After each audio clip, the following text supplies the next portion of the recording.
बांबू हे एक बहुउद्देशीय पीक आहे. कमी खर्चात येणारं ते पीक असून बांबू लागवड केवळ कोकणाला नाही तर संपूर्ण राज्याला आर्थिकदृष्ट्या आधार देऊ शकते.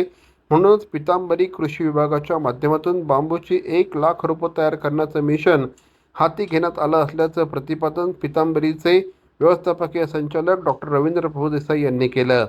प्रभुदेसाई यांच्या 63व्या वाढदिवसानिमित्त विशेष कार्यक्रमाचं आयोजन करण्यात आलं होतं. या सोहळ्याचं अध्यक्षस्थान ज्येष्ठ खगोल अभ्यासक दाकरू सोमन यांनी भूषवलं.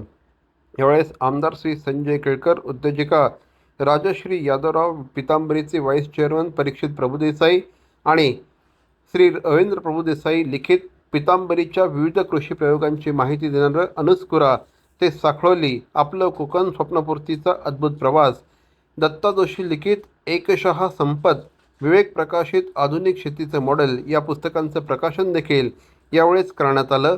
यावेळेस प्रभुदेसाई यांनी आपल्या पुस्तक निर्मितीचा प्रवास सांगितला. वाढदिवसानिमित्त समाज ऋण म्हणून प्रभुदेसाईंच्या हस्ते 15 सामाजिक संस्थांचा धनादेश देऊन सन्मान करण्यात आला.